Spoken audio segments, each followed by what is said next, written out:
Queridos alumnos, bienvenidos a la presentación del epígrafe 2.1, Al-Ándalus, la conquista musulmana de la península ibérica, Emirato y Califato de Córdoba. En el siglo VII surge en la península arábiga una nueva religión gracias a las enseñanzas de Mahoma, el Islam. Esta religión se irá expandiendo muy rápidamente por el norte de África, por Oriente Próximo y posteriormente por Europa, entrando por la península ibérica. Por la fuerza de las armas y de la convicción religiosa, irán creando un gran imperio conocido como califato, que en el año 711 entra en la península ibérica. En ese año, el ejército de bereberes, es decir, de población del norte de África comandado por Tarik, cruza el estrecho de Gibraltar y vence a los pueblos visigodos de la península ibérica en la batalla de Guadalete. A partir de ahí comienza una conquista muy rápida que hace que solamente 11 años más tarde ya estén en el norte de la península. En un tiempo muy breve conquistarán prácticamente todo el territorio peninsular. Conquistan, entre otras ciudades, Toledo, la capital del reino visigodo, lo cual será un gran símbolo del poder musulmán, haciendo que desaparezca por completo el antiguo estado visigodo. Esta conquista fue muy rápida por una serie de causas. En primer lugar, la división que existía entre los visigodos, que estaban atravesando una época de guerras civiles, con el rey Don Rodrigo sufriendo los enfrentamientos y los ataques de los nobles. Además, la mayor parte de la población, de origen hispano-romano, no se identificaba claramente con esta monarquía visigoda, con lo cual no hicieron gran cosa por defenderla. Grupos como los judíos tampoco tenían motivos para defender a los visigodos de la península ibérica, mientras que los árabes eran en realidad más tolerantes con ellos.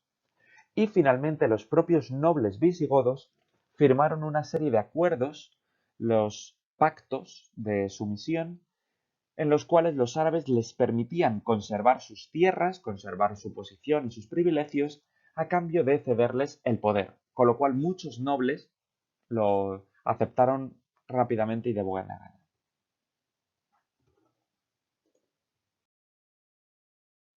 De esta forma, los árabes extendieron rápidamente su dominio por la península ibérica.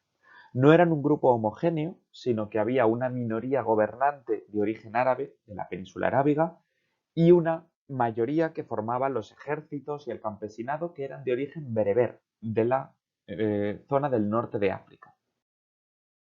De esta forma, en el año 711 los árabes entran en la península ibérica, favorecidos por los conflictos que tenían los propios visigodos, debido a las luchas sucesorias. La monarquía visigoda era electiva, no era hereditaria, lo que quiere decir que cuando un rey moría se establecían luchas, conflictos entre los herederos para hacerse con el poder, y los enfrentamientos nobiliarios de unos nobles contra otros o de los nobles con el rey para mantener sus privilegios. A partir del siglo VII, el Islam se va expandiendo muy rápidamente desde Arabia hasta la península ibérica por el norte de África, y en el 711 cruzan el estrecho de Gibraltar, comandados por Tarik, derrotando al rey visigodo Don Rodrigo en la batalla de Guadalete. Al-Ándalus, que es el nombre que los árabes le darán a la península ibérica, será conquistado muy rápidamente gracias a los pactos que establecen con los nobles, en los cuales les permitían conservar las tierras y sus privilegios a cambio de prometer, de jurar obediencia a los árabes, de prometerle tolerancia a las gentes del libro, es decir, a los cristianos y a los judíos. Los árabes comparten una gran carga de creencias con cristianos y con judíos. Gran parte del Antiguo Testamento es compartido entre estos tres pueblos. Y además, gran parte de la población, sobre todo la que era de origen hispano-romano, no se identificaba en realidad con la monarquía.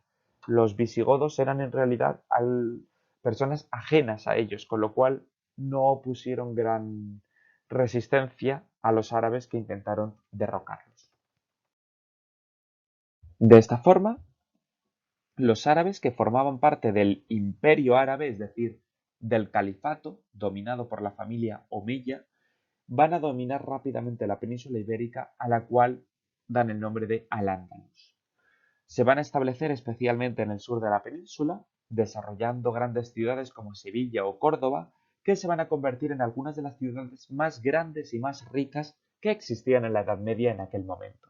Destruirán los símbolos de poder de los visigodos y crearán su propio gobierno, gobernado por un valí, un gobernador que estaba a las órdenes del emperador, del califa de los Omeya, que ejercía su poder desde Damasco. De esta forma vemos cómo el gran imperio musulmán se va a expandir prácticamente desde la India hasta Portugal. Un imperio gigantesco que ocupaba el norte de África, la península arábiga, Oriente Próximo y la península ibérica. Gobernado desde Damasco por un califa que tenía el poder tanto político como religioso. Era considerado el heredero de Mahoma y de esta forma el líder de todos los creyentes, el líder de todos los musulmanes. Los cristianos, por lo tanto, tienen que someterse a los árabes o huir. Aquellos que huyen se refugian en las montañas del norte, en la cordillera Cantábrica, donde establecen un núcleo de resistencia que será el origen del reino de Asturias, el reino cristiano de la península ibérica que sobrevivirá a la invasión árabe. Los árabes siguen expandiéndose hacia el norte, pero son detenidos en dos batallas fundamentales, en la batalla de Covadonga, en el año 722, y en la batalla de Poitiers, ya en el territorio franco, lo que hoy en día es Francia, donde los francos, los miembros del imperio carolingio, el imperio de Carlomagno, derrotan y detienen a los árabes, haciendo que se establezcan al sur de los Pirineos y no pasen al territorio franco. Por lo tanto, se comienza la primera etapa del dominio árabe sobre la península ibérica, que es lo que se conoce como el Emirato dependiente de Damasco. Es un emirato que es un territorio dominado por un emir, un jefe, y es dependiente de Damasco porque no tiene un poder propio, sino que está nombrado por el califa, que tiene su capital en Damasco.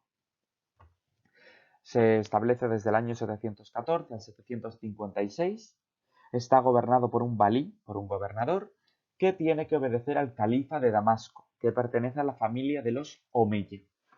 Va a ser un territorio poderoso, pero con ciertas tensiones en su interior, inestabilidad política, luchas de poder entre distintos grupos, debido especialmente a la división racial, la división étnica que existe entre los árabes, que eran la élite, que tenían las mejores tierras y los mejores puestos en la administración, y los bereberes, que eran la mayoría, pero estaban supeditados a los árabes, es decir, tenían las peores tierras y tenían menos poder político.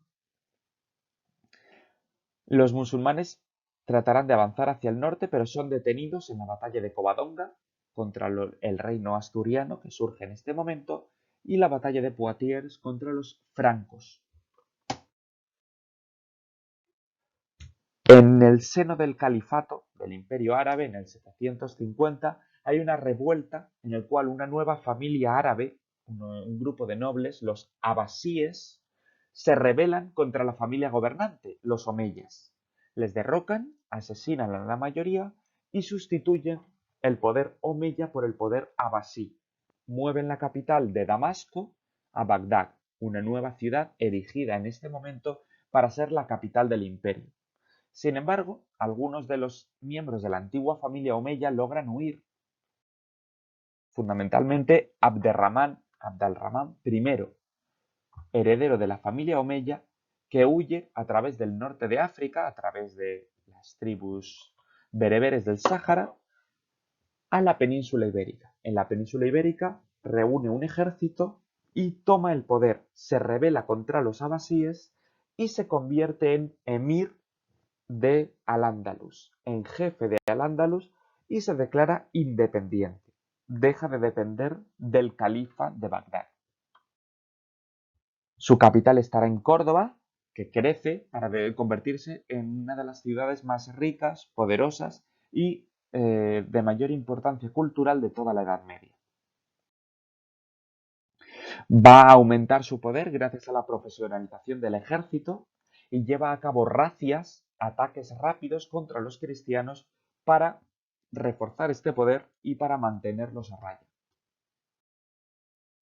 De esta forma, a pesar de que los cristianos se habían reforzado creando el reino de León y los propios carolingios, los francos van avanzando ligeramente hacia el sur, los musulmanes del Emirato Independiente de Córdoba, con la capital en Córdoba, van a mantener un poder muy claro, una supremacía clara sobre los cristianos.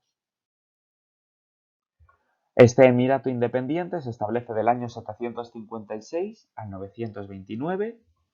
Comienza con Abderramán I, superviviente de la familia Omeya, después de la rebelión de los abasíes, que se declara emir. Emir es jefe político y jefe militar, pero sigue dependiendo religiosamente del califa de Bagdad. El califa ya no tiene poder sobre él en los aspectos políticos y los aspectos militares, pero sigue siendo la figura de referencia en lo religioso, porque sigue siendo al fin y al cabo el heredero de Mahoma. Mejorará la administración, mejor recaudación de impuestos, lo cual da una gran riqueza, un gran poder a este imperio. Creará un ejército mercenario permanente, es decir, una serie de tropas que establecen su poder, que ejercen su dominio sobre los cristianos y ejercerá este dominio a través de razias, ataques rápidos a los territorios cristianos con el objetivo de limitar su fuerza e imponer el poder musulmán. Sin embargo, este emirato no dejará de tener problemas, habrá tensiones entre las propias familias árabes, descontento de los bereberes que estaban relegados a las peores tierras, en zonas montañosas, en la frontera con los cristianos, y descontento de los cristianos y judíos que había dentro del territorio musulmán, porque seguirá habiendo estas minorías religiosas. Se producirán rebeliones y conflictos de poder en su interior. Sin embargo, habrá una persona que en el año 929 ejerza su poder y se imponga sobre todos estos conflictos. Será Abderramán III, descendiente de Abderramán I, que alcanza la cúspide de su poder y se proclama a sí mismo califa de Córdoba. Es decir, no se va a conformar con ser un emir, con ser un jefe político y militar, sino que se convierte en un califa, consiguiendo también poder religioso. De esta forma obtiene la independencia completa respecto al territorio de Bagdad.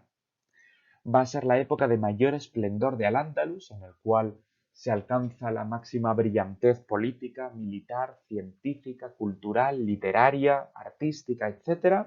Se amplía la mezquita de Córdoba, se construye la ciudad-palacio de Medina Azara, desde donde se establecerá la corte de Abderramán III, y se alcanzan unos niveles de conocimiento, poder y riqueza que no se habían visto antes en la península ibérica. Especialmente con el heredero de Abderramán III, Al-Hakam II, que será un gran promotor de las artes y de las ciencias, creará una magnífica biblioteca en Córdoba. Se producen los dinares de oro, una nueva moneda para complementar los dírhames de plata que existían a este momento, y se alcanza la cúspide del poder. Los cristianos se mantienen al margen y es el máximo esplendor musulmán. Sin embargo, poco a poco, este esplendor va cayendo víctima de la desidia de los califas y de las luchas internas. Concretamente, Hisam II deja el poder en manos de su gran ministro, de su primer ministro, que sería Almanzor. Hisam II llega al poder con solamente 14 años y no tiene ni interés ni oportunidad de ejercer el poder como califa absoluto, con lo cual le dona este poder a Almanzor. Almanzor va a ser un gran líder político y militar que va a dirigir continuos ataques contra los cristianos, hasta el punto de que se le conocía como el azote de Dios. Va a llevar a cabo continuas razias y campañas militares contra los cristianos, expandiéndose hacia el norte. Logrará saquear Santiago de Compostela, saqueará Barcelona, saqueará algunas de las ciudades y atacará algunas de las ciudades más importantes de los cristianos durante todo este tiempo. Sin embargo, los nobles y otros grupos políticos dentro del califato no ven con buenos ojos que una persona que no es el califa, Almanzor, tenga un poder tan absoluto, con lo cual va a haber grandes conflictos internos. Cuando Almanzor muere y nombra como sucesor a su hijo, va a haber una serie de rebeliones generalizadas que llevan, con la muerte del último califa, a la desintegración del califato. El califato desaparece y se divide en una serie de reinos llamados taifas o banderías, facciones, luchas, que dividen tremendamente el poder musulmán. Mientras que cultural y económicamente siguen teniendo gran poder, política y militarmente se ven superados por los cristianos, que poco a poco van a ir expandiéndose hacia el sur, imponiendo su poder sobre estos nuevos reinos mucho más pequeños y por lo tanto mucho más débiles. Por ello, el Califato de Córdoba, la época más espléndida entre el 929 y el 131, comienza con Abderramán III, que impone su poder por encima de los rebeldes y se nombra califa. Independiente religiosamente, aumenta el ejército con bereberes y eslavos, con pueblos del norte de África y del este de Europa.